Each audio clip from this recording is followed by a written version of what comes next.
everybody. Now, for those of you wondering, this is Aunt Sharon. This is not Daniel.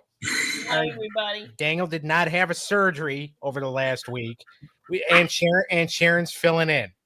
Welcome to the show, Sharon. Thank you. So she's gonna fill in. Yeah, she's gonna fill in for Daniel this week. I mean, I'm probably gonna do the majority of the talking. Right. Go ahead, Eric. Oh no, my mom was saying something to me.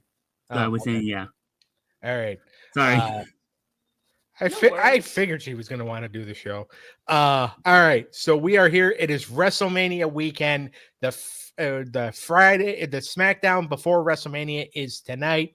Unfortunately, it is 3 hours. So we have to wait till 1 o'clock in the morning to see Earthquake, Typhoon, and Lex Luger all get inducted into the Hall of Fame. I will probably be sawing wood by that time. That means I'll be snoring. For anybody that probably won't talk until 4 a.m. Yeah. Which, by the way, I'm pretty sure that Triple H is not very happy about this because he's got to run the show. He's got to run the show tomorrow. And the fact that he's the headliner, he does not want to be, because it'll be over by 1 o'clock Vegas time. And by the way, NXT Stand and Deliver goes on at 10 o'clock Vegas time. All right, he's only going to get, and Shawn Michaels has to induct Triple H, so he's only going to get about 5-6 hours of sleep. And at 60 years old, he doesn't want that. Yeah, exactly. So, all right. So what we're doing here tonight is we're going to do our WrestleMania 41 predictions, and we're going to do a deep dive into WrestleMania 8 and go into what should have happened at that card. Not necessarily do a review on what did happen, because I would be doing the majority of the talking myself, because I've watched that WrestleMania 500 times. I think we actually did a WrestleMania 8 review. I think we probably did. We've done so much stuff that it's kind of hard to keep track. But so we'll get into the WrestleMania 8 deep dive a little bit later on. But WrestleMania 41, it's 2 nights now. 7 p.m. Eastern start time, which I don't like for a Sunday show, because it's gonna go 4 hours. We need our beauty sleep. Exactly. Starts at 7 p.m. tomorrow. Yeah, so it starts at 7 p.m. tomorrow, which is fine for a Saturday. You can do whatever you want on Saturday. Sunday, when people have to work Monday, and by the way, WrestleMania in length with the pre-show, the actual event, and the post-show is listed for 9 hours each night. Wow. 9 hours each night. So we're getting 18 hours. And if you're an NXT fan tomorrow, that's probably going to be about 2.5. Well, the pre-show for that starts at noon. So you're looking at wrestling all day tomorrow. Me, probably not, because I got to get my Saturday morning cartoons in. But yeah, so that's, all that tomorrow. So WrestleMania 41, it's funny that a lot of people have said, okay, the buildup hasn't been great. I've really had no problem with the buildup, and they're getting a lot of people on the card. There's 14 matches in all.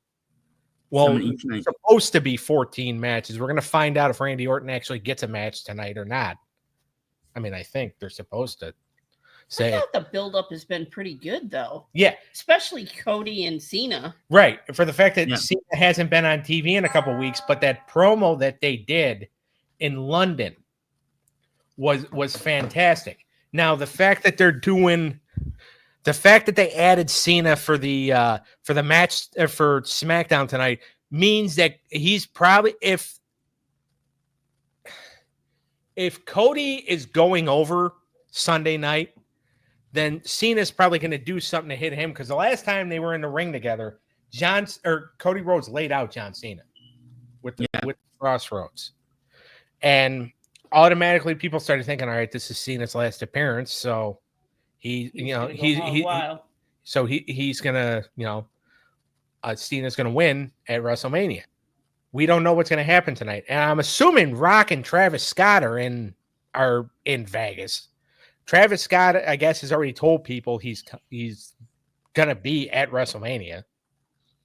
What is his affiliation with The Rock? Why all of a sudden is this I, guy such a big part of I think they're just friends. And Okay. Travis Scott has done music, I think, for the company before. Okay. I mean, I'm pretty sure. And Eric, isn't he from Atlanta? Is Travis Scott? Yeah. I think he might be. All right. So obviously there's the connection with Cody too. So I think it's just all like, he's a fan and Rock believes celebrity, which WrestleMania has always had celebrity involvement. Right. So that's where we get that. So now tomorrow night, it's already been confirmed, apparently, that WrestleMania 41 Saturday is starting with Gunther and Jey Uso. I don't like that they did that to Jay. No, he's main event, Jey Uso. Why is he the starting of the show? Exactly. Because CM Punk has to get his moment. Let's see. As a CM Punk fan, fuck CM Punk. I mean, I agree. I've been saying it for 20 years. But and the thing is that as long as they give this match time, I don't want it to be one of those Sheamus Daniel Bryan things where Gunther has his back turned, or even if Jay has his back turned, and then a quick shot, maybe a super kick to Gunther, and then a splash, and then Jay wins. I don't want it to be one of those. That would ruin Gunther's run. It would ruin Gunther's run, and like it would just make people think, oh, they don't trust Jay to have a long match. Now, do you think Gunther's gonna win? No, I think it's going to be Jay, or I think it should be Jay, because he does have momentum. He's got a lot of, fan support. I know these internet goofs are saying, oh, he shouldn't have won the Royal Rumble and all that. And it's like, these guys probably, if they can afford the money, I know a lot of them live in their mother's basements. I mean, you don't, you have your own room, Eric, but that's not in the basement. Although I wouldn't know that for sure because you've never let me into your house. But I did twice. Oh no, only in. Yeah. In the front hallway.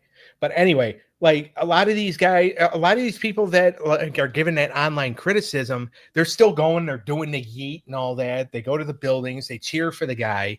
It's just all people like to do is complain. And if Jey Uso or Gunther wins this match tomorrow night within like 30 seconds or whatever it is, you have to give the match time. I was just gonna say they got to give them both time to build that match up. Yeah, Eric, who do you think's gonna minutes. win it? Eric, who do you think's gonna win it? I'm actually scared that Gunther's gonna win it. I don't know if they're gonna change both titles. They did last year. They did? Okay. I mean, matter of fact, yeah, you were there. Yeah, I forgot. Yeah, I forgot the Road title was changed twice actually in one night. Yeah. So I personally, I think Jay needs to win. I think he should win. I think he will win because I do think Triple H does do the right thing. Just you have to make sure that it's a long enough match and Gunther is dominant enough to where you can't ruin Gunther.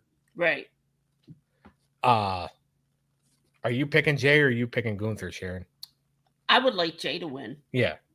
So, all right. So that's going to open up the show tomorrow. I don't know the full match sequence. I just know what's opening both nights. And I know it's closing both nights. So I know what's sandwiching the show. All right. The War Raiders, Ivar and Eric versus the New Day. Xavier Woods, I almost said Xavier Kingston and Kofi Woods. Xavier Woods and Kofi Kingston for the World Tag Team titles on Raw. It's a situation where you're getting everybody on the card. I talked about it last week. I've talked about it for a few weeks now. they always try to make sure that everybody gets on the card, and if you can't get on the card, you're going to work SmackDown the night before, which everybody should get on the card since SmackDown's 3 hours and WrestleMania is 55. But this is a match. It's really got no heat, but it's like the New Day had so much momentum after turning on Big E that if they don't give them the titles here, unless Big E costs them the match. Yeah. And we know he's a panelist. Now, I don't know, like, if he's cleared to take, like, any he's take bump or anything? Yeah, I don't think it cleared for any kind of physicality. I mean, obviously, you could get physical and not have to take a bump. I mean, true. Bret Hart, when he came back in 2010, he couldn't take a bump at all because he was, he was still suffering from a stroke from like 8 years earlier, but they found ways to get physical with him. So I don't know exactly what Big E can do, but I think that either way, I do think New Day wins the titles because it's something that they need it, especially to solidify this run. And I would like to see him get it because I kind of like I like their heel turn. I'd like that they're now the bad guys. Yeah. Well, it was something to freshen up the characters. Right, because it was getting really old. Yeah, exactly. What about this swerve that maybe Big E, maybe this has been a swerve all the whole time and Big E helps them win? If he's cleared, yes. If he's not, I don't see it, only because of his panelist job. Yeah. Because I don't think unless they want to heel on the panel, which can happen. I mean, they used to have at least one heel on the panel, but Booker they don't let on the panels anymore. They finally got my letters. Jerry Lawler doesn't travel with the company anymore after his stroke. Yep. And JBL doesn't want to leave. JBL lives in Bermuda and he doesn't want to leave unless he has to. So, if they turn Big E heel and they're going to have him be a heel panelist thing, yeah, I can see it, but I don't think he'll turn heel. So what's he doing as a panelist? Is that just the pre-show stuff, or is it a commentator? No, the pre and post show, the kickoff show. So he works with. I don't know exactly because we always just turn the show on. Like he could be their manager. I mean, he could be. Again, if they take him off the panel, right? Yeah. So I mean. I don't know exactly who's like. I think it's him, Jackie Redmond runs it, and then Joe Tessitore and Peter Rosenberg usually do the panel, and Joe and Jackie kind of switch off. Like Jackie will host a pre-show, and then so she could go do all the interviews. Joe will host a post-show. Oh yeah. Because they're the two like sports personalities. Oh yeah. Jackie Redmond also works for NHL Network, and Joe Tessitore was a huge broadcaster on ESPN.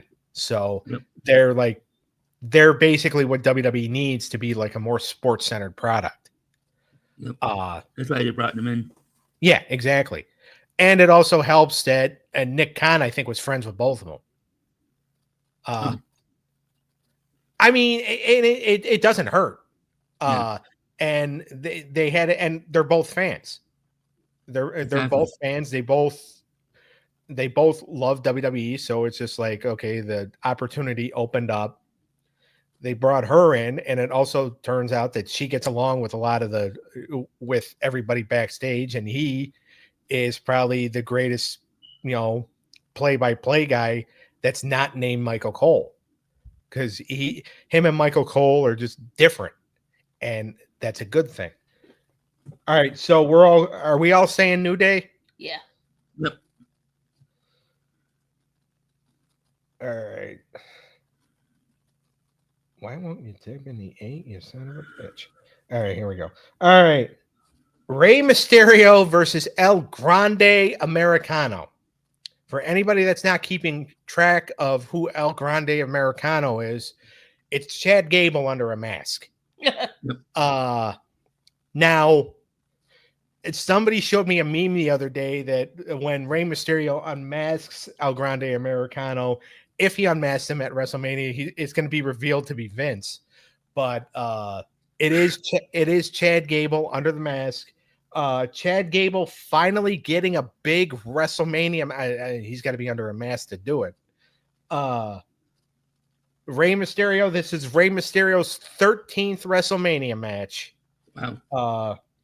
I see him passing the torch though to Gable and letting Gable win this one. I think he has to, because you don't want to kill this. You don't want to kill this right now. Right. And Chad Gable has been pinned so many times that like he deserves a win, in my opinion. So I'm gonna go with El Grande Americana, because if I keep saying Chad Gable, I might get sued. So who you going with, Eric? I'm going with the same America whatever. Chad Gable. Yeah. Chad Gable. All right. Well, send the paperwork to them if subpoenas are coming in the mail. All right. So this one is actually very interesting, and I kind of have a hot take on this. Ooh. Jade Cargill versus Naomi. Ooh. All right. So we saw at Elimination Chamber in Toronto where Jade Cargill beat the absolute snot out of this woman. And then I was in Philadelphia and I saw firsthand what she did to Naomi then.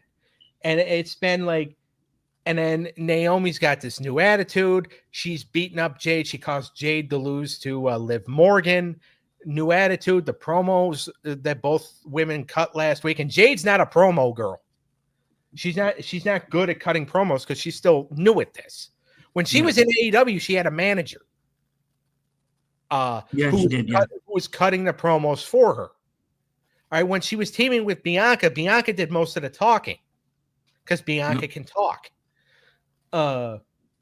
Jade's promos are not her strong suit. However, the promos last week were fantastic with both women. And I know a lot of people are going to say, all right, the Vegas money is on Jade. I think Naomi's getting the win here because I think that it's going to be revealed at WrestleMania that Jade was not the only one that Naomi was not the only one to attack Jade. And so I think she's going to, or so I think Jade's going to pull off the upset victory here. Whether it be help from, I don't think it's going to be help from Bianca, but I do think. You think Jade's going to win? No, I think Naomi's going to win. Oh, good. So, and the reason why I think that is because I think it's going to be revealed that Naomi had help in taking Jade out. So, and I think we're going to get the debut of the official main roster debut of Lash Legend and Jakara Jackson tomorrow night. And, you know, they're going to come out and help Naomi, or somebody's going to help Naomi. Wouldn't it be wild if it was Bianca that came out to help her and Bianca was behind it in the long run with her and Naomi? The only reason why I don't think that is because I think, although it could actually tie in to Bianca winning the title Sunday night. So that's actually a good theory. So we'll table that? Yeah. We'll not necessarily table that. I mean, we can expand on it a little bit because, you know, Bianca was more upset. If you watch her reaction at Elimination Chamber and then to when she was screaming at Jade, what are you doing? Why are you doing this? Why are you beating her up? I mean, she was going frantic, like, you know, somebody, like a person who watches their car get carjacked and their babies in the back seat. Right. Okay. I watch a lot of cop shows. So I see it happen a lot. not in real life, but on TV.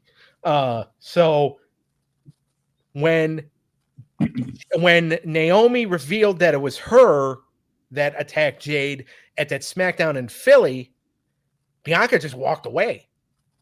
She's like, I'm done. And like, she cried a little bit or whatever. Her reaction to Jade beating up Naomi was a lot more frantic than when Naomi said, I did it. Right. It was like overdoing it. Yeah, a little overacting. Yeah. So maybe Bianca. So it could very well be. You could be onto something. So tomorrow when we're watching it, and if it happens, you could be, I told you so. But yeah. So no, I think Naomi's gonna win. I do too. I think people think I'm nuts, but I think I would like to see her win because she always gets so close and she ends up losing. You know? Yeah. The only time then we get Jade versus Bianca for the title at SummerSlam. Right. Yeah. The only time Naomi was winning was when she teamed with Bianca. Yeah. I mean, Naomi had a title run back in 2017, but she didn't win, did she? Yeah, she won a title. She has won a title at WrestleMania before. Okay. Again, there was like 5 other women involved, and it was also in her hometown of Orlando. But she hasn't really had her and Sasha won the tag titles a couple of years ago. I think at 38, I think it was. But it was. She hasn't had a singular moment of glory since 2017. Okay. Yep. So she is due. Yeah. So we're all agreeing way too much. But I mean, it's pretty much only night one. Yeah. You still got a long way to go. All right, so here's one for the U.S. title: LA Knight versus Jacob Fatu. LA Knight's my guy. Yeah. Stand up. Yeah. I mean, he's growing on me, but I'm not a fan. Yeah. I got to see him win the U.S. title back in Philadelphia. I think this match is going to be good. Yeah. I know Clineth last week used the word hoopla. And he thinks there's going to be a lot of hoopla. I do too, but I think that hoopla, it's just fun to say, is going to cost Jacob Fatu the match. I think Solo Sikoa accidentally cost Jacob Fatu the U.S. title, and that's when Jacob Fatu goes nuts. That's a good theory. I think Jacob Fatu is going to win. That's where we disagree. Yeah, I think Jacob Fatu. Yeah, and it's fair because if anybody deserves a WrestleMania moment, it's him. Yep. He's an animal. Yeah, I'm not disputing that. I think he should get a WrestleMania moment because I think in a couple of years he's going to be main eventing WrestleMania. But I see your point of view is from a booker standpoint that yes, it would be wise to have Solo screw it up for him, and then that's when those two are gonna break their ties because he needs to split. Yeah, the split needs to happen. I think it's going to happen tomorrow night. They don't. They think Jacob Fatu is going to win, which I won't be mad at if he wins. LA Knight's my guy, but if Jacob Fatu wins, then Jacob Fatu wins. I mean, this is a guy who, before he came to WWE, held the Major League Wrestling, the MLW World Title for 2 years. So maybe he will win it. All right, this one I could care less, but that's only because I know the direction WWE is going in. Tiffany Stratton defends the WWE Women's title against Charlotte Flair. Oh, God, I hope Charlotte loses. I can't stand that woman. I do too, but if you look at it from WWE's point of view and an old school point of view, which you should be looking at that more than I am because you're older, but also the fact that I've been watching it longer, kind of makes me, kind of the veteran of watching the product. But the money has always been in the baby face chasing the title. I mean, think of how, and that's always been the Tiffy time. I agree with you, Kenny. All right. I mean, I want her to retain. I'm not saying I don't want her to retain because I do like Tiffany Stratton. I just think that they're going to go with that old mentality of, Charlotte is a heel champion. She's going to get a lot of heat. She's already got a lot of heat on her now because she's done nothing to elevate Tiffany Stratton. No. So unfortunately, and I also think that, Ric Flair being as close as he is with Triple H knows that Ric Flair will go on some drunken bender and badmouth the company if Charlotte doesn't win. So he's going to go ahead and just give Rick what he wants. I do think it's better if Tiffany wins because Tiffany can get that under her belt. But I totally agree. I agree with him too, but unfortunately, I know how they work. Right. So I'm unfortunately I can't stand her. She's a conceited. Yeah. Wench. Like I can't stand her. It goes back to the deep hatred I have for her father, and the fact that he kind of forced her to be in this business so he could be on TV. But unfortunately, I'm going with Charlotte. Eric, who are you going with? Unfortunately, Charlotte too, and you know how I feel about her. Yeah, I'm gonna stick with Tiffy time. It's Tiffy time. All right. Main event of night one: CM Punk, Seth Rollins, Roman Reigns. Paul Heyman has to work the corner. Like most prostitutes in Las Vegas have to. I don't understand why that's. How does that benefit Punk? To have Heyman there, is that just a mind game on Roman Reigns? I think it is, and also too, Punk and Heyman are real life best friends. Okay. So it's more for it's basically to make sure he has his best friend with him at ringside.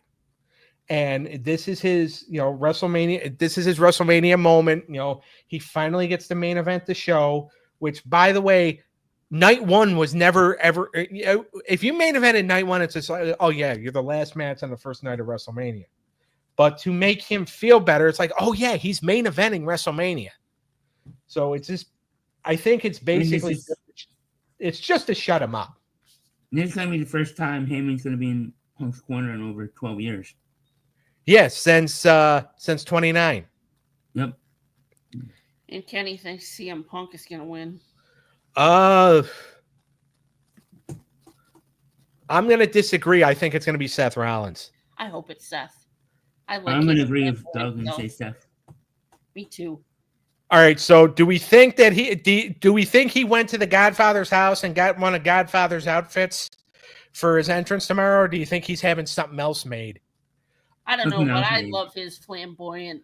Yeah, the money's going to be in the entrance tomorrow. I think. Yeah. I mean, the match is going to be good. I think it's going to be Seth Rollins, only based on the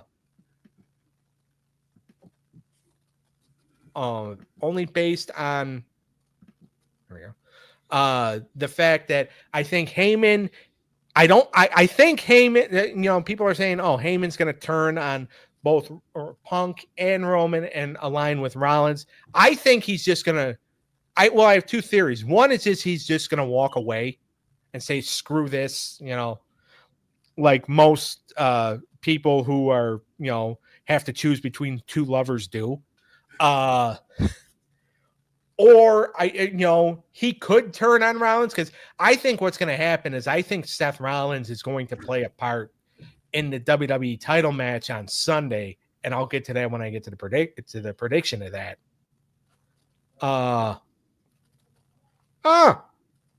Glenn is on a work break. So, all right. Kenneth says Seth will win. Paul Heyman will join Seth. I almost called him Paul Hogan, like he's Crocodile Dundee. I agree with Kenneth's prediction, his theory. I mean, it would be interesting if it happened. Again, especially if what I think is going to happen with Rollins on night 2, if that happens, and then Heyman's in the middle of all of it. Do you think it would be possible for Roman, Seth, and CM Punk to form like a new Shield? They hate each other too much. Oh, okay.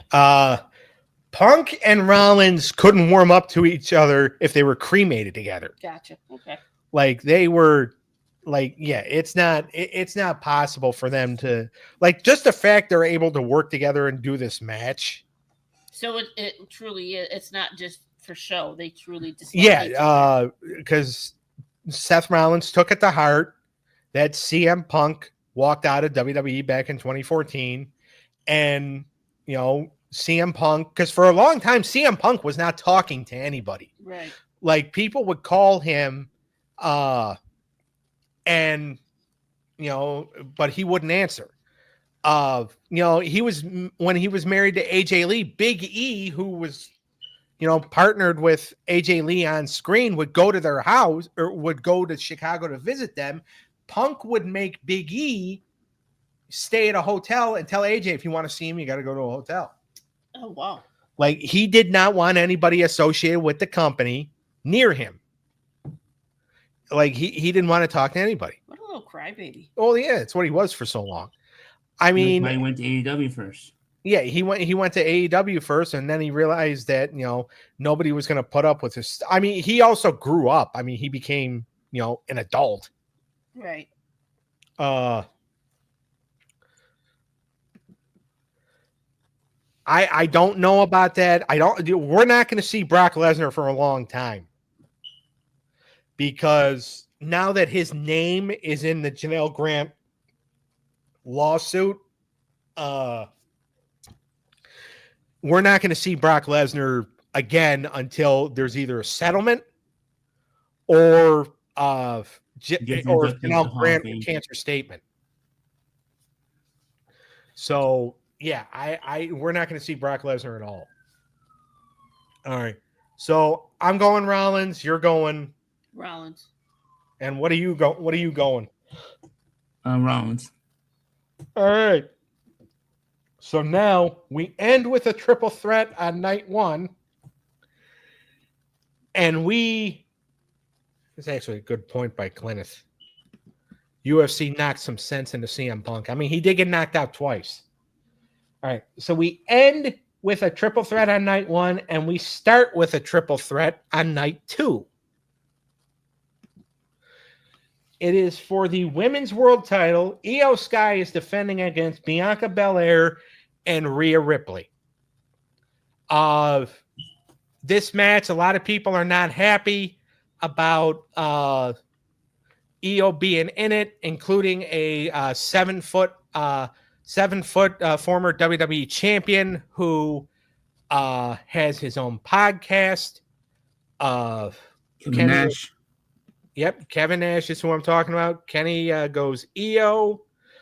Kevin Nash thinks Io Sky has no business being in the match, but that's why he really doesn't he only gets called to come and sit in the crowd. So he doesn't attend booking meetings. I think this is going to be a good match. I think Bianca's going to win and we'll go back to your point earlier on. If Bianca helps Naomi beat Jade, then you already got fed. Then Bianca will win the title, because Naomi's going to help Bianca win the title Sunday night. If that's the way all this is going. Or it could even be a case of Bianca accidentally helps Naomi win tomorrow night. And then when Naomi comes out and helps Bianca win, that's when they reveal, it was a plan all along. Right. Because they've done that. They've done that multiple times in different over the years. I mean, Kevin Nash even booked one of those times back in WCW. So the 2 Royal Rumble winners are starting off the show on both nights. No, Bianca won Elimination Chamber. Oh, duh. It was Charlotte. That's right. Yeah. So who do you think's going to win, Eric? I'm going out on a limb and say Rhea. All right. I'm saying Bianca. And I'm saying Io. Well, wait, who do you say? Huh? Who did Sharon say? Io. Yeah. Oh, okay. So we each pick. Okay. So one of us is going to be right. Yeah. All right. Next up, for the women's tag team titles, Liv Morgan and Raquel Rodriguez are going to defend against Bayley and Lyra Valkyria. Oh, and those two are hot right now. Yeah. Bayley and Lyra. Lyra, of course, is the women's intercontinental champion. She recently beat Bayley. They are a team. Not for very long, I don't think, because I do not see Liv and Raquel losing the tag team titles. So I'm picking Liv and Raquel, and I think, everybody thinks Bayley's going to turn. I think it's going to be after the match. It's either going to be after the match or it's going to be Monday Night on Raw. Yeah. I think because once they lose, then she's going to be pissed off. Yeah. I think it's time for Bayley to turn heel again. Yeah. So, all right. It's coming from a Bayley fan. Yeah. So Clinneth says Judgment Day, which is Liv and Raquel. All right. Me too. All right. Kenny says Bayley's going to win it. He goes against the grain. I'm going Judgment Day. Yeah. All right. Next up, we have AJ Styles versus everybody's favorite wrestler, Logan Paul. Can't stand him. Sharon just threw up in her mouth. I think that this match is going to be good. I think there's going to be a lot of viral moments in this match. I don't know who's going to dress up as the Prime Bottle this year. Last year it was ISO Speed. I think the year before it was KSI. Yes. So this year, who knows? It might be Bobby Lee or Joe Rogan. AJ's gonna kick his ass. I hope. I'm gonna say AJ, unless Karrion Kross gets involved and costs AJ the match. I'm gonna say AJ. I'm gonna say Logan. All right, and you're saying hopefully AJ. I'm gonna say AJ. All right. Because I can't stand that cocky little bastard, Logan Paul. Yeah, well, all right. So we're not going to get into it because Randy Orton doesn't have a match listed for WrestleMania yet, so we can't really give a prediction. I'll just say Randy. Yeah. Clinneth makes a very good point. AJ's going to make him look good. Yeah. Which AJ makes just about everybody look good. Yeah, he's good. He's very good at that, being a team player. Yeah. All right. Next up, we have Braun Breaker versus Penta versus Finn Balor versus Dominic Mysterio. Fatal 4-way match for the Intercontinental title. A lot of people, I think, low-key think Dominic's going to win. You think so? Only because here's how it could very well happen. Finn Balor gets taken out or whatever, or even it could be Penta or Breaker. Somebody gets taken out. Dominic steals the pin. Dominic Mysterio is going to kick Finn Balor out of the Judgment Day. Like, it is going to happen. Clinneth and I agree more when he's not on the show. But like, it is going to happen. Now, will it happen with Dominic winning the Intercontinental title? I personally would like to see Braun Breaker or Penta win. Probably more, and I'm sorry, Danielle, friend of the show, although you shouldn't be listening right now. You should be gambling in Atlantic City. With whose money, I don't know. But I think Braun Breaker is going to retain. But I could see a scenario where it's Dominic. Yeah, well, this is Penta's first WrestleMania, right? It's too soon for him. He just came in a couple weeks ago, right? He came in January. Okay, so that's too soon for him to get a title. Yeah, at WrestleMania. I love Braun Breaker, and I would love to see him win, but Dirty Dom is called Dirty Dom for a reason. I can see him taking it. Even though they keep saying that they take the nickname away from him, but Alicia Taylor on Raw keeps announcing him as Dirty Dominic Mysterio. So I don't know, like I'm going Dirty Dom too. Yeah. So all right. Next up, the Sin City Street Fight: Damian Priest versus Drew McIntyre. This one's hard to call because I think both guys need to win. Yeah. But Drew's been losing a lot lately. He really needs to win. He does, and I don't. I think a loss is going to hurt McIntyre more than it's going to hurt Priest. Yep. So I'm going to say Drew McIntyre on this one, mainly because he was already complaining about having to do this. Yep. I think Drew wins, gets his revenge from last year. Yeah. Now, I don't think a loss is going to hurt Priest, but not as much. Right. Yeah. So, all right. So we're all going Drew? Yep. All right. Oh, Kenny. Ken West is saying Damian Priest is going to win. Like I said, he goes against the grain. What a rebel. Clinith also saying, all right, he's saying Drew needs to lose. Damian Priest will win. That's an interesting. I mean, again, both guys need to win. Both guys need to win. All right, so now we are on the main event of night one. Well, real quick, Eric, who do you think Randy Orton's opponent is going to be if he has one? Aleister Black. You think it's going to be Aleister Black? Yep. Big E threw out that because Big E said that Rusev has re-signed with the company. Really? So it could be Rusev.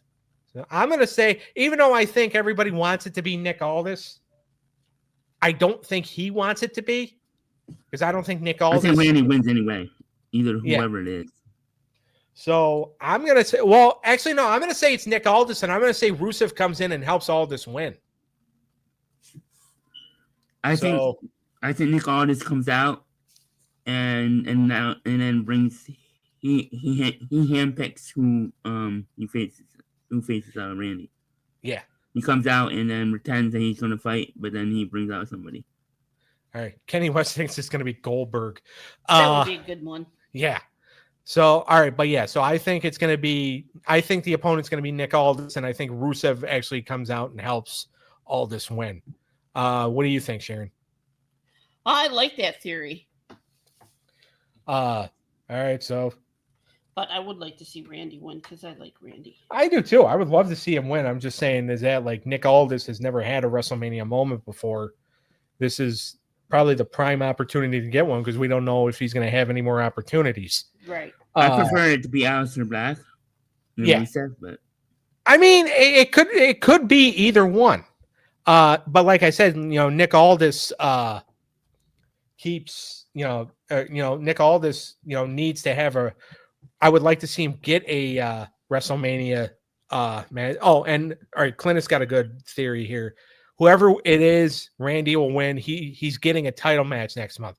Backlash is in St. Louis on May the 10th. Smart money is that he's going to be challenging for the title. I'm still going with my theory, though, that Aldis gets a win. Especially, Aldis, we don't know how many more many moments he'll be able to get, especially if his wife, especially if The Undertaker keeps getting Mickie James kicked off of shows. For those of you that don't know, Mickie James will not be part of season 2 of Legends and Future Greats, LFG, because Undertaker would rather have his wife on the show. He's a devoted married man, and good for him. I don't know. I think Mickie James is good. Well, no, I saw the first episode of that. She was very good. Well, no, I prefer Mickie James over Michelle McCool, but Undertaker has to prefer Michelle McCool over Mickie James because he married Michelle McCool. So he has to show biased. But I don't think she's a legend. Well, she's getting inducted into the Hall of Fame tonight. But Yeah, I think that's her induction is, yeah. All right. John Cena, Cody Rhodes, singles match for the WWE title. My theory is Seth Rollins, the man who helped Cody win the title last year, is going to cost Cody the title this year. He's going to align with Paul Heyman, Rock, Travis Scott, and John Cena, because I think The Rock is going to try to build a new modern day version of the corporation, a stable which he was a part of back in the late 90s. So that is my theory on that. I think Seth Rollins screws over Cody Rhodes Sunday night. You think they'll take the title off Cody? I mean, Cena's not going to be around for that much longer. I mean, but I can see them wanting to put it on Cena to get him the record number of title wins. All right. So he's going to break the record of a drunk, blubbering fool, which would be Ric Flair. Yeah, I know. And he's retiring this year, so he's not going to have that opportunity that much longer. Right. So, you start to erase, although I don't think they want to erase Ric Flair from history, but it would not be a bad idea. But so that's one reason to give Cena the title. Clintus says the corporate elbow's coming back, which is just the people's elbow, but called the corporate elbow. Kenny thinks Cody's going to win. I think it's going to be Cena. Eric, what say you? Cena. Shane? I'm going Cody. All right. So, all right. I wonder what Daniel would pick. Cody. He would definitely pick Cody, I think. Well, that's who he would want to win. Whether he thinks he's actually going to or not is another story. It's going to be telling what happens tonight if there's any physicality. Cody shirt. Oh, you got your Cody shirt on? Yep. All right. I don't know if people can see it. Oh, there you go. Oh, that's the AEW shirt, right? No, it's WWE. Oh, okay. All right. So that's what we think is going to happen on, for WrestleMania. And it took us 48 minutes to do that. All right, so now a lively discussion. Yes, it was. I'm not arguing with it. I'm just saying that I actually thought it was going to be longer. Oh, all right. Clintus says it's time to suppress Flair and title reigns. I agree 100%. We're going to move on to part 2 of the topic, which is WrestleMania 8. We're going to kind of do a little bit of a deep dive into what WrestleMania 8 should have been. Now, for people that are like, that are listening right now or watching and are just like, what does this idiot have against WrestleMania 8? I have nothing against it. It's one of my favorite WrestleManias. But there was a lot of changes to the card. Yep. Hulk Hogan was originally the planned main event for that year, 1992, was Hulk Hogan versus Ric Flair for the title. Yep. And it didn't happen because, leading up to that point, at the beginning of the year, end of 91 into 92, they were doing Flair versus Hogan on the house shows, and they weren't drawing. They were getting maybe 4,000 or 5,000 people. And so it wasn't a good draw. So people are just like, maybe this isn't the way to go. And then Hogan got the role to be Mr. Nanny, the role of a lifetime. So even though they did a press conference where they announced the match. Yeah, they did a press conference on television. Yep. Where they announced him as number 1 contender. And then that he was going to get the title. And then they changed course like 2 weeks after they made the announcement, went with Flair and Savage. And it's like, all right, well, how do you build a storyline there? All right, well, you have Ric Flair say that he slept with Randy Savage's wife. That'll get anybody mad. Which, so that's what they did. But the planned card, there was a few matches that were like kind of, flipped around a little bit. The planned card, from what I remember, from what I have read, Randy Savage and Jake Roberts were supposed to blow off their feud at WrestleMania. Yeah. Everybody remembers the snake. Everybody remembers going back to SummerSlam. You know, Randy Savage and Elizabeth's wedding, the on-air wedding.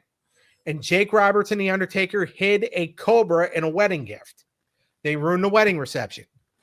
Then everybody remembers the snake bite on the Macho Man, you know, before Survivor Series. And then Tuesday in Texas when Jake Roberts slapped Elizabeth.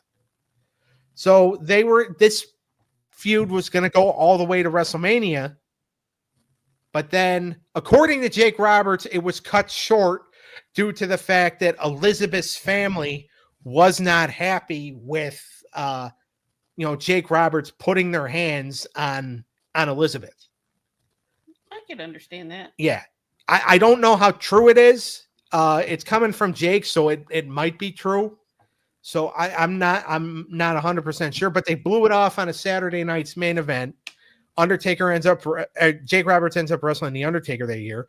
Undertaker was supposed to go against Sid Justice. Yep. So they were gonna do that. Other matches that were supposed to happen at that show, Shawn Michaels was supposed to face Marty Jannetty. Yep. But that got cut short because Marty Jannetty got arrested for punching a cop in Jacksonville, Florida. And then he was under house arrest, so the WWF suspended him. And then the Legion of Doom were supposed to drop the titles to soon to be inducted into the WWE Hall of Fame tag team, the Natural Disasters, because they were going to carry that feud all the way to WrestleMania. But Hawk got pinged on a drug test, so they had to take them off TV. So they did the title switch at a show in Denver, Colorado. And the storyline that was on TV was that Jimmy Hart told Jack Tunney, it's like, Hawk and Animal have an injury, take the Natural Disasters out, we'll put Money Inc. in. So Jimmy Hart screwed the Natural Disasters out of a title shot. At the live event, according to house show reports, Typhoon of the Natural Disasters whacked Animal with IRS's Halliburton briefcase. So the Natural Disasters technically helped Money Inc. win the titles. But because it was non-televised, nobody can say that except for the, 5,000 people in the arena that are at home in their mother's basement screaming at the TV saying, I was there. That was not what happened. Yeah. By the way, I never lived in Denver and I was only 6 years old at the time. And I did not live in my mother's basement. I had my own room. So I was not one of those people. I'm one of those people now when I watch the highlight, but I have my own room and it's not in the basement. So anyway, so Eric, I'm going to throw it to you because you have done your research this week, or at least you should have.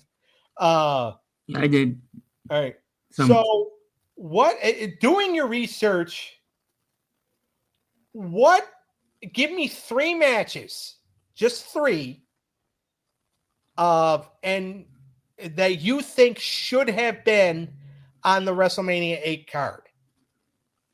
Obviously, Hogan, Flair, that would have been money. Yeah.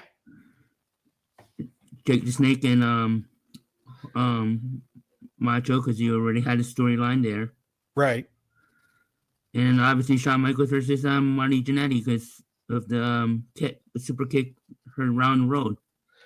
And then throwing him through the barbershop window. Yep. All right, and by the way, those are the 3 most obvious ones to pick, because they were scheduled. Yeah. They were scheduled. So, the only match that actually happened that had been booked, or that was an actual plan that they did not have to pivot to, was Bret Hart and Roddy Piper. And that was probably the best match in the card. Exactly, because they knew what they were going to do. Because Roddy Piper wanted to pass the torch to Bret Hart. So, yep. Not to say Flair and Macho wasn't good. That was pretty good. No, it was a fantastic match. It's one of my favorite WrestleMania matches of all time. Do you have any thoughts on this? I only told you about this subject like 5 hours ago. Yeah, and I didn't have time to do any research, so I really have nothing to input to this segment. Okay. Other than, I don't know, who were some of the wrestlers back then? 92. Well, I mean, and so we went over like what, what was supposed to happen and what didn't, but I mean, was Tito Santana still around? Yeah, he ended up getting the match against Shawn Michaels because they figured that he'd be the perfect one to kind of get over the Shawn. They knew he could have a good match with Shawn. Oh, so he ended up being in it? Yeah, so okay, because he was going to be my choice. Yeah, because he ended up having to be the one to wrestle Shawn because they're like, all right, Tito has no problem getting talent over, and when we need Tito to wrestle and have a good match, he'll do it. Right. So he did that for Shawn. Your longtime crush, Tatanka, was part of the show. I love Tatanka. He wrestled Rick the Model Martel in a match that I actually enjoyed, even though it was under 5 minutes. She's got visions of Tatanka now running through her head. She's daydreaming. So anyway, they had a match, and it was like, and I'm pretty sure like it was kind of like scheduled to be that way. Like they were trying to get Tatanka over. It's going to be his first WrestleMania. And it's also, you want to put guys in there with him for their, if a guy's having his first WrestleMania, you want to have him go against somebody that is going to help get them over and give them a good match. Right, but I think they need more than 5 minutes to build a match up during WrestleMania. Yeah. Well, and also too, here's another caveat to WrestleMania 8. Up until 92, so basically from WrestleMania 2 up until like the previous, WrestleMania 7 was the last one they did this. WrestleMania was always at least 3.5 hours. 3.5, 4 hours. Because business was so bad and Vince was so focused on that stupid bodybuilding thing, they were only given 3 hours for WrestleMania. So they lost an hour. Okay. So instead of having enough time to where you could do 10 to 12 matches on there and everybody gets equal time or something like that, you didn't have that. You had a shortened time period, but you knew you wanted your Intercontinental title match, which is Bret and Roddy, and you knew you wanted your WWF title match, which was Flair and Savage, and Hogan and Sid had to go over 10 minutes, even though technically the match should only go 3. Those matches had to be in double-digit numbers. So, okay, so that's going to shorten up a lot of that's going to shorten up everything else. Davey Boy Smith was supposed to wrestle the Berserker on that show, but they didn't have enough. They had enough time to do 2 minutes. And Davey Boy, according to legend, when they went to go get him and said, hey, because what they were going to do, they were going to cut Skinner and Owen Hart. They already told Skinner and Owen Hart, they said, hey, you guys got to get cut. We don't have enough time. And they told Davey Boy and Berserker, they're like, you're only going to get like 2 minutes. And Davey Boy said, I need more than 2 minutes. So he refused to go out there. And so Skinner was just like, I'll go out and I'll do he said, Skinner's just like, I'll go out there and I'll do like 1.5 minutes with Owen. And then Owen ended up giving Skinner more than what he needed because it should have been a showcase for Owen Hart, but Skinner got a couple of shots in and then Owen got a quick roll up. But Skinner was just like, if you only 1.5 minutes, fine. Owen and I can make it work. Because Davey Boy was just like, oh, this is a slap in my face. Owen and Skinner just wanted the freaking payday. Because getting a WrestleMania payday is a big deal. So Davey Boy and Berserker, even though Davey Boy was a bigger name than Skinner and Owen Hart, they got cut because Davey Boy's just like, I got to have more than 2 minutes. Which, by the way, I think it was actually the aftermath of the title match when Flair was, flipping out and he kissed Miss Elizabeth because he lost and all that. And like all that extra, as Clint would say, hoopla. All that extra stuff that kind of, ran overtime. And then,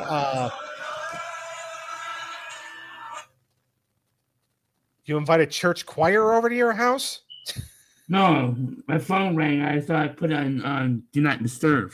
And it still rang. So anyway. Sorry. No, you're good. For a minute, it sounded like a church choir. I mean, and by the way, church choir should not be going to anybody's houses right now. You should be in the middle of a Good Friday service. But I digress because we're not there. So anyway, but yeah, so like Davey Boy and Berserker were supposed. Now, if you read the April edition of the April 1992 edition of the WWF magazine, originally, it was going to be the Natural Disasters versus the Legion of Doom in an alley fight, but Hawk and Animal had already lost the titles. But it was going to be Earthquake and Typhoon in a match, and they were going to blow off that feud. And Money Inc. was going to wrestle Sergeant Slaughter and Hacksaw Jim Duggan in a title match. Money Inc., of course, were the tag champions. That was advertised in the frickin' magazine. What magazine was that? WWF magazine from April of '92. I have it upstairs. Oh, okay.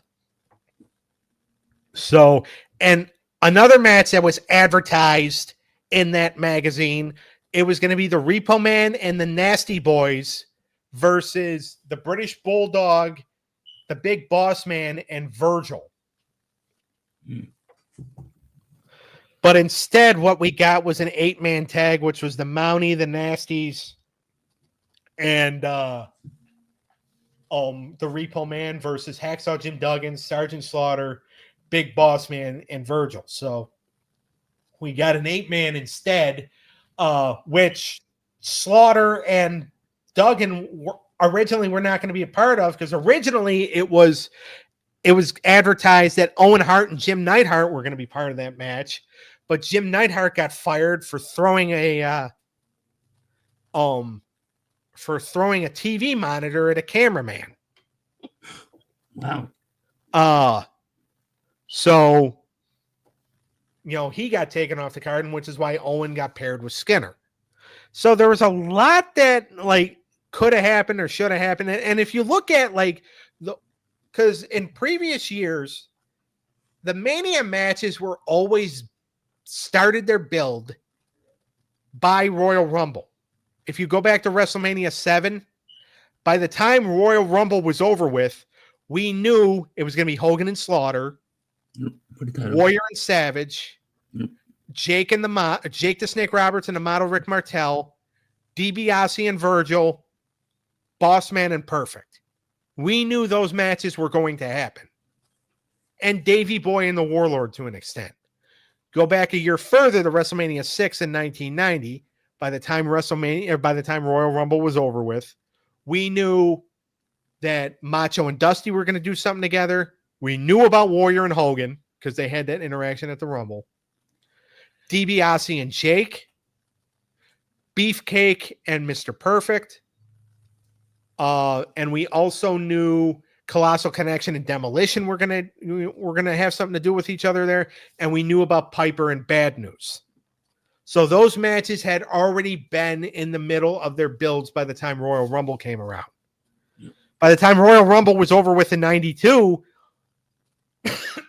they were in the middle of builds, but then they had to pivot because of certain situations.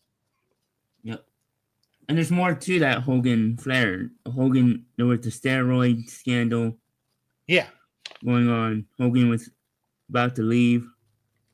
And of course the ratings, but the turnout for their houses weren't good. Yeah. So it was just something. I mean, again, unfortunate situation. But it would have been, because that WrestleMania, by the way, had 62,000 people in attendance. In 92? In 92.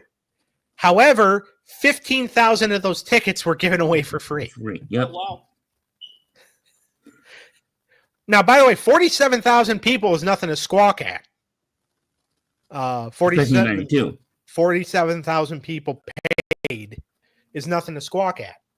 Yeah, especially in 1992. Exactly. But the Hoosier Dome's a big ass building. They needed. Well, that's probably why they gave 15,000 tickets away, Yeah, because they wanted to fill it up. Yeah, pretty much. And by the way, the Hogan-Sid match, and Eric, I don't know if you read any of this in your research, but they were trying to get a special guest referee. Shut up, I'm talking. Trying to get a special guest referee for that match for Hogan and Sid. Oh, wow. You didn't hear about who they were trying to get? No. George Foreman. Oh, wow. Yeah. It wasn't in any of the videos I watched, so. Yeah. They were looking at him. They had asked him, but he did not like wrestling. He wanted nothing to do with it. So then they asked Lou Ferrigno, because they just signed him. They signed him on to be in the bodybuilding thing, and he was a fan. But with all the steroid stuff going on, he's like, I want nothing to do with it, even though he worked for Vince in the bodybuilding. So he said no, and then they thought about just bringing in Sergeant Slaughter, and then Vince is like, you know what? We don't need a referee. Yeah. So they ended up not going with a special guest referee. And that was the main event. That was the actual main event. Yeah. Instead of a title match. Yeah, and by the way, it sucked. Yeah. Which I don't understand. I think, yeah, see, this is why I said I think we did review, because I remember you were talking about the whole Flair and Savage should have been the main event. Yeah.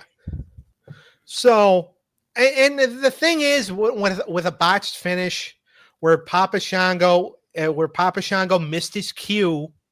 Yep. To Papa Shango, aka Godfather. Yeah. So, Papa Shango missed his cue to come out, which they're blaming Gorilla Monsoon for. They're like, Gorilla Monsoon. And Gorilla Monsoon, by the way, is on commentary. It's the guy who's supposed to cue him to come out. It's supposed to be the guy that's in the gorilla position on the headset that says, all right, go out there. And it's Vince. Well, he ain't going to take the blame. No. We almost saw the Vince documentary. We know he doesn't take blame for anything. Yeah. What were you saying, Eric? Just because his name is Gorilla doesn't mean he has to be. Well, he wasn't in the gorilla position. He was up in commentary. Yeah, exactly. So, but they blamed him. They're like, oh, he didn't give Shango the right cue. So then Sid Vicious had to no sell the leg drop. Or not no sell, but he had to kick out of the leg drop. And then Harvey Whippleman went in there, and then the referee just called for the bell. And it was such a shit show. And then they had Warrior come out to save the day. Yeah. Which not a lot of people can usually say that. But, it happened. So, I mean, it was an okay, it was a good wrestling. It's one of my favorites because it's one of my favorite time periods in wrestling, even though it's not remembered fondly. 1992 was one of my favorite years. And it was, you had Brett and Piper, you had Flair and Savage. Shawn Michaels and El Matador was a very underrated opener. All right. And they knew that, all right, Marty can't make it. There's not really anybody else that has the work rate of a Shawn and a Marty, except for Tito. So it's like, all right, we'll just throw Tito out there because they had a little bit of interaction at the Royal Rumble. They eliminated each other. So it's like, all right, we could build the story out of that. And we know Tito's going to do right by Shawn because Tito's been doing right by us for, 10 years. So, and he did do right. He got Shawn over. So, all right, Eric, you got anything else on this subject before we cut it out? No. I think Hogan and Flair would have been money, even though they didn't draw enough at house shows. From what I watched, a lot of people said that's what people wanted. Yeah. It's definitely what people wanted. And by the way, there's actually handheld camera footage of a house show from Philadelphia, by the way. Ooh. Receiving Center. Arena or whatever it was. Spectrum. Thank you. I believe the date was January 11th, 1992. So it was before the Rumble. So it was 8 days before the Rumble, and Hogan and Flair's on the show. Okay. And from what I saw, because I watched the video last night because it's on YouTube, from what I saw, the crowd was pretty hot for Hogan and Flair. Oh, you left one thing out. When in the Royal Rumble, I know it's not, but Hogan did get booed when did he get booed? He got booed. He got booed when he pulled Sid out, I think. Yeah, when he got thrown out, they cheered Sid for throwing him out. Yep. Which they had to go through, and they actually had to. They made Gorilla Monsoon and Bobby Heenan redo the commentary for the video release. Really? Yes. They edited it out. They made it seem like Flair got booed. No, they made it, and then they had to. Monsoon had to say, "Oh, Sid Justice is a piece of garbage," and all that. What a piece of garbage he turned out to be, because they were crapping their pants at the fact that Hogan got booed, or that it got cheered that Hogan got thrown out of the ring. Like Vince was losing his mind. Yep. It would be like Roman Reigns getting booed. No. Yeah. So. Or no. Better yet, Cody. It'd be like if Cody got booed now. Or Stone Cold. Yeah. You guys think Stone Cold shows up Sunday night? I hope so. And fends off the Rock. I could see him being in Cody's corner. I mean, it's convenient because they're in Vegas. He lives in Las Vegas, so he can't have the excuse of, "Oh, my wife made me go somewhere else." Oh, these guys blaming their wives. Although it's an excuse that's worked for men for like thousands of years, so why stop now? I guess. As if his wife lets him out of the house. I mean, most wives want their alone time. Yeah, that's true. Not going to get into why, because I don't need phone calls and emails and stuff. But nor do I need Sharon's hand in the back of my head. Or mine tomorrow night. That's right. Yeah, but that'll be for different reasons. All right. So next week, I haven't heard anything from the corporate office as to what what he wanted to do. So I'm going to make a decision because tonight I'm in charge. It might change. More than likely it will, but him and I have talked about this before, so I'm just going to execute the plan now. We're going to do another career retrospective next week, a deep dive into a man's career. Who are we doing, Doug? The Junkyard Dog. Ooh. So Eric and Clineth are going to have to do their research again this week. I'll send you some YouTube videos if you need me to. Yes, please. Yeah. Also, I'll recommend you right now, if you want to see some of his really good stuff, go watch old episodes of Mid-South Wrestling from 81 to 84. It's on Peacock. We can actually do it tomorrow when I'm at your house before we want to. Yeah, we actually can watch a little bit if you want.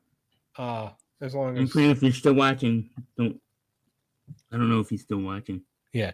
But yeah, so next week is we'll do the episode on the Junkyard Dog unless I get outruled by the CEO. Not Mercedes Moné, but somebody that's actually more tolerable to be around. So, all right. So this was fun. Yes, it was. Thanks for having Sharon, me. I hope you come back on the show. I would like to join again sometime if you guys will have me. It was fun. Of course. Yep. So yeah. So all right. So WrestleMania 41. Everybody enjoy it. Everybody enjoy it for staying up for the Hall of Fame tonight. Yeah. I'm not. I have work tomorrow. Obviously. Yeah. We're not doing it either. So we can rewatch it tomorrow. I'm at least going to watch Luger's induction, and to be honest with you, I want to hear Typhoon's Hall of Fame speech. Who do you think starts out the Hall of Fame, Lex? Yeah, either Lex or Michelle McCool. Now, do you think Triple H could start the show and then so he can get some sleep? I think that's what he would want to do. Yeah, I think didn't they do that? And then give Lex his time in the spotlight. I mean, they could. I could see Triple H doing that because he doesn't like being in the spotlight. He didn't even want to be a part of the class. According to him, he thought it was going to be other people. And then Nick Khan said, no, you're going in. I could see him saying, I'm going to start the show because I need to go home, talk to the kids, and so Steph doesn't get mad at me. Well, and also too, if you think about it, it might be Shawn Michaels saying, start out the Hall of Fame because I'm fucking inducting you. And I've got a show here in Vegas at 10 o'clock in the morning. Yep. So get your ass out on that podium so I could fucking induct you. And then we can give Lex his moment. I don't think they're thinking about that. I think Shawn is just thinking about his beauty. Yep. I actually hope they do that. I actually hope they actually do give Lex his moment. He deserves it. Yeah, definitely. So, all right. So, everybody enjoy WrestleMania this weekend. Wait, who is inducting Lex? Is Sting going to do it? No, it's not Sting. There was word going on. So, it's kind of complicated. The story is either Sting just didn't ask Nick Khan. Nobody called Tony Khan. Oh. Sting never asked him. And I guess because they reached out to Sting and asked if he wanted to do it. And because they would have reached out to Tony Khan, but I think Sting told Nick Khan, don't even bother. Oh. So, by the way, Sting, if you did that, you're a scumbag because you should be there for your friend. And I'm a huge Sting fan, but Luger wanted you there for a moment. Be a man, go to the Cokehead and say, hey, I'm inducting my friend into the Hall of Fame. So Sting, Dallas Page. Oh, it's still good. Yeah, no, I have no problem with DDP doing it. I just think Sting should have done it, and I think Sting's got nothing in between his legs for not wanting to ask Tony Khan. Yeah. But that's another story. All right. Thank you, everybody, for joining us here tonight. We appreciate Kenny and Clineth chiming in the chat room. We'll see everybody next week. Sharon, thank you for filling in. Eric, thank you for being you. Yep. See you in an hour and a half. Oh, God, we got to do another show. All right, boys. All right. Yep. Later, and we'll see everybody. Predictions, playoff predictions. Myself, Doug, and Sean and Dave. Yep. The four amigos. Yep, that's going to be at 9 o'clock Eastern time. Tomorrow night, it's already been recorded, but tomorrow night, 7 p.m. Eastern time, when Toons combine the Cartoon Classic, Ninja Turtles versus Biker Mice from Mars, and Super Mario Brothers Super Show versus Rocket Power, all in one episode. Yep. So tune in for that. So if the opening match of WrestleMania turns out to be a stinker, go watch the show. Yeah. Watch the Cartoon Classic. So, all right, we're gonna get out of here because Sharon's ready to get up off her chair. Yep. So, all right, we'll see everybody next week for the Junkyard Dog. Yep. See you later. See you in an hour. All righty. Later.